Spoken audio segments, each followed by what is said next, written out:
शाबाश रुचि, तुमने तो बहुत अच्छा घर बनाया है। कक्षा 2 की अध्यापिका शालिनी आर्ट शीट पर बने चित्र को देखकर बोली।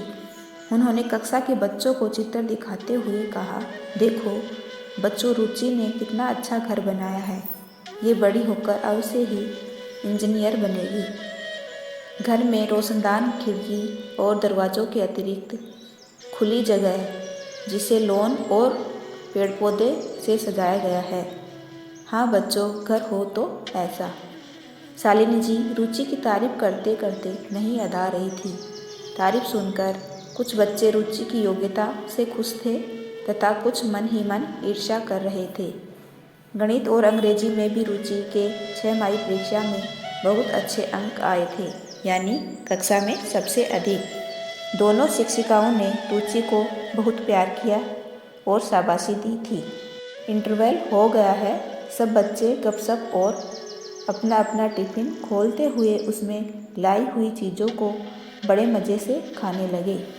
नल पर हाथ धोने के बाद रुचि अपनी दोस्त राधिका के साथ पीपल के पेड़ की छाँव में मिल बांटकर भोजन कर रही है। आज राधिका पराठों के साथ आलू पालक की सब्जी लाई है तथा साथ में 2 केले। रुचि उबले हुए चने और 2 अमरूद लाई है। कितना मज़ा आ रहा है मिल बैठकर खाने खिलाने में। दोनों सहेलियां रोज़ ही इस तरह खाती। भोजन करने के बाद दोनों सहेलियों ने अपने अपने खाली टिफ़िन साथ लाए रुमाल नुमा कपड़े से पोंछ लिए। उन्हें वहीं रखकर नल पर हाथ धोने चली गई। थोड़ी देर बाद इंटरवल की घंटी बज गई। सब बच्चे अपनी अपनी कक्षाओं में जा रहे हैं। आज हिंदी के घंटे में टेस्ट की कापियाँ दिखाई गई है। उसमें रुचि और राधिका दोनों ने ही अच्छे अंक प्राप्त किए हैं। शिक्षिका दोनों को शाबाशी दे रही है। 11:30 बजे रुचि और राधिका की कक्षा की छुट्टी हो गई। दोनों की माताएं उन्हें लेने आ गई। वे दोनों अपना अपना बस्ता कंधे पर लटकाए घरों की ओर वापस लौट रही हैं। रुचि और राधिका अपनी अपनी माँओं से अच्छे नंबर पाने की बात बता रही हैं। दोनों की माताएं अच्छी खबर सुनकर बहुत प्रसन्न हो गई। रुचि और राधिका का घर थोड़े थोड़े फासले पर है। रुचि का घर पहले आ गया। वे एक दूसरे को हाथ जोड़कर अभिवादन कर रही है। रुचि ने यथास्थान अपना बस्ता, स्कूल की ड्रेस व जूते आदि रख दिए।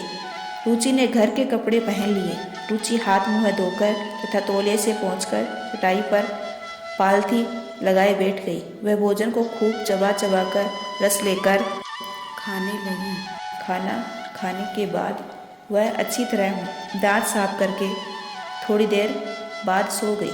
शाम के 4 बजे हैं। रुचि जगकर पढ़ रही है।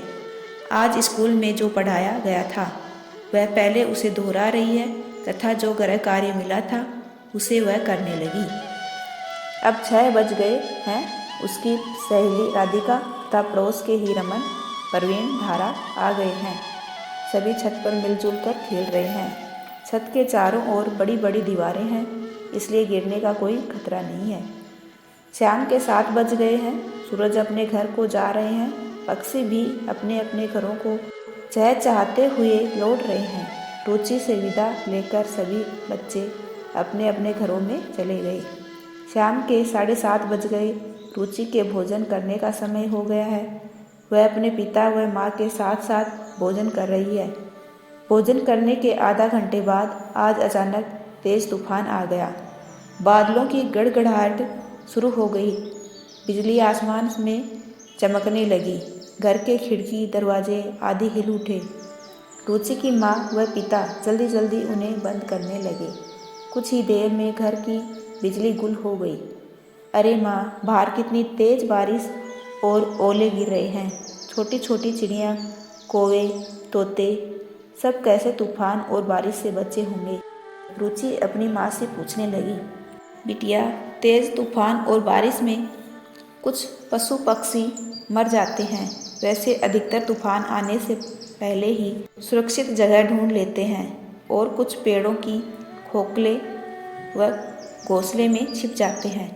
कुछ पक्षी पेड़ की मोटी मोटी डालों के बीच अपने पंजे गड़ाकर बैठ जाती है। रुचि की माँ उसे प्यार करते हुए बोली। माँ, जो पक्षी मरते हैं वह कैसे मर जाते हैं? रुचि ने पूछा।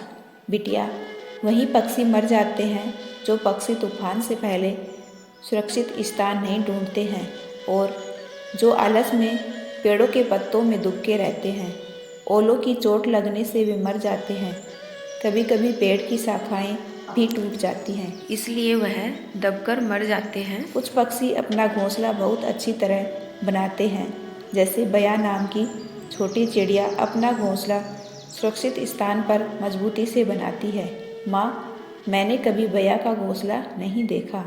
बिटिया, अब की बार जब गांव चलेंगे तब आपको बया का घोंसला दिखा देंगे। वे अक्सर बबूल के पेड़ पर अपने घोंसले बनाती हैं। वे मिलजुल कर अपने परिवार के साथ रहती हैं। माँ, बबूल के पेड़ पर ही बया घोंसला क्यों बनाती है? बिटिया, बबूल का पेड़ खूब कांटेदार होता है, उस पर कोई जल्दी चढ़ नहीं पाता है, इसलिए वे अपने को अधिक सुरक्षित महसूस करती हैं। तूफान, ओला और बारिश 1 घंटे बाद बंद हो गए। मौसम खुला खुला बेहद ठंडा हो गया है। बिजली आते ही घर व सड़क के बल्ब जल उठे।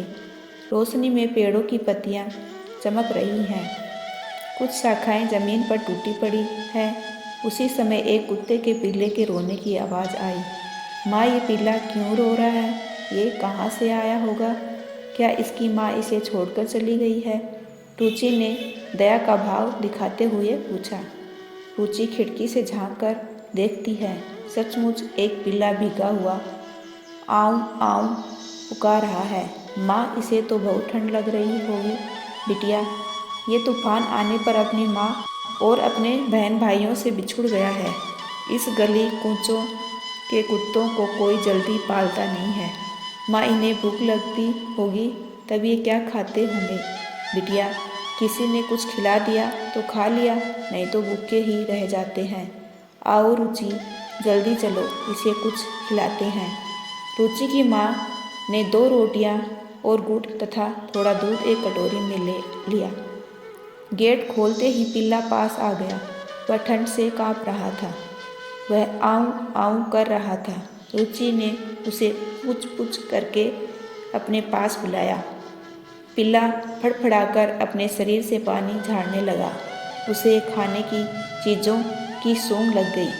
रुचि अपनी माँ से रोटी लेकर छोटे छोटे टुकड़े करके खिलाने लगी। पिल्ला जल्दी जल्दी खाता जा रहा है। दोनों रोटियां और गुड़ खाकर तथा दूध पीकर उसमें शक्ति आ गई। वह अपनी पूंछ हिला हिलाकर रुचि और उसकी माँ से प्यार का इजहार करने लगा। शायद वह उन्हें दिल से धन्यवाद दे रहा था। ऐसे ही वीडियो देखने के लिए चैनल को सब्सक्राइब कीजिए। Thanks for watching.